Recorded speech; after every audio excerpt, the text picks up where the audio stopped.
Hi friends, welcome to ஹர்னி kitchen. இன்றைக்கி ஹர்னி கிச்சனில் என்ன பார்க்க போகிறோன்னா, வெஜ் ஃப்ரைட் ரைஸ் பாஸ்மதி ரைஸில் எப்படி செய்கிறதுன்னு பார்க்க போகிறோம். அதுக்கு தேவையான வெஜிடபிள்ஸ் நம்ம நீல் வாக்கில் கட் பண்ணி வச்சுருக்கோம். கேரட், பீன்ஸ், கேப்சிகம், உருளைக்கிழங்கு எல்லாம் கட் பண்ணி வச்சுருக்கோம். ஆனியன், கொஞ்சம் கொத்தமல்லி, வேக வச்ச பாஸ்மதி ரைஸை ஒரு பவுலில் எடுத்து வச்சுருக்கோம். இஞ்சி பூண்டு பேஸ்ட்டு. கேஸை பற்ற வச்சு ஒரு கடாயை வச்சு தேவையான அளவு நம்ம எண்ணெய் ஊற்றணும். அந்த எண்ணெய் காஞ்சதும் அந்த எண்ணெய் நல்லா காயணும். காஞ்சதுக்கப்புறமா நம்ம 2 பட்டை, 1 கிராம்பு, 1 ஏலக்காய் போட்டு நல்லா ஃப்ரை பண்ணணும். அந்த கலர் மாறுற வரைக்கும் நம்ம ஃப்ரை பண்ணணும். அதுக்கப்புறம் நம்ம கட் பண்ணி வச்சிருக்கிற ஆனியனை நம்ம போட்டு நல்லா ஃப்ரை பண்ணணும்.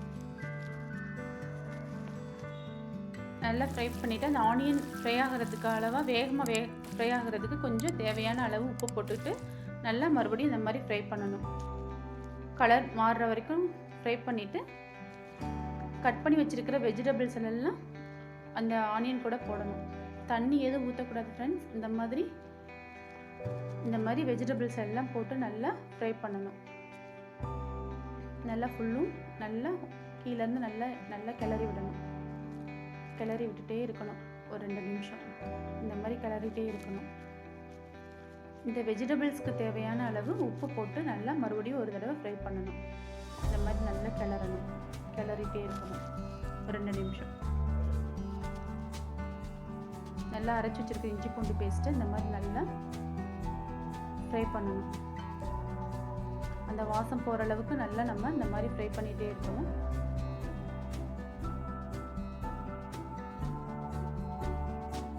இந்த மாதிரி ஒரு மூடி போட்டு மூடி வச்சிடணும். அந்த ஒரு 2 நிமிஷம் மூடி போட்டு மூடி வச்சதுமே வெந்துடும் வெஜிடபிள்ஸில். இந்த மாதிரி மறுபடியும் ஒரு தடவை நல்லா கிளறி விட்டுக்கணும். கிளறி விட்டுட்டு இப்போ நம்ம தேவையான கிளறி விட்டுட்டு இப்போ நம்ம தேவையான சாஸ் கொஞ்சம் அந்த காரத்துக்காண்டி க்ரீன் சில்லி சாஸ் கொஞ்சம், ஒரு spoon green chilli sauce, 1 spoon red chilli sauce, 1 spoon red chilli sauce ஊற்றுறோம்.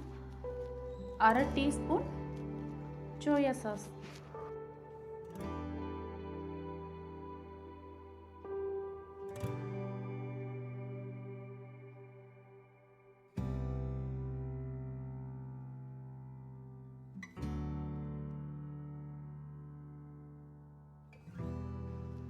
மிக்ஸ் பண்ணிக்கணும். கொத்தமல்லி தழை இந்த மாதிரி லைட்டாக தூவி விட்டு மறுபடியும் அதையும் சேர்ந்து மிக்ஸ் பண்ணணும்.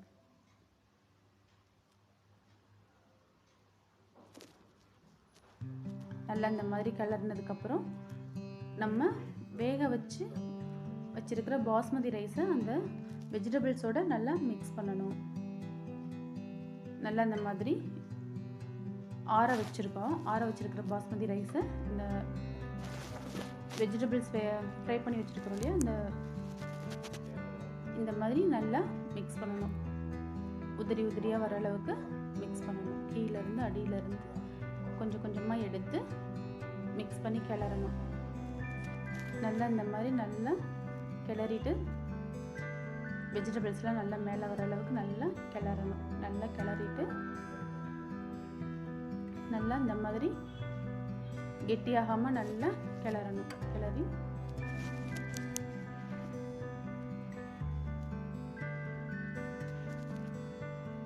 ரொம்ப ஈஸியான பாஸ்மதி ஃப்ரைட் ரைஸ், ரொம்ப ஈஸியான பாஸ்மதி ஃப்ரைட் ரைஸ். இது உங்களுக்கு பிடிச்சிருந்துச்சுன்னா லைக் பண்ணுங்கள், ஷேர் பண்ணுங்கள், கமெண்ட் பண்ணுங்கள்.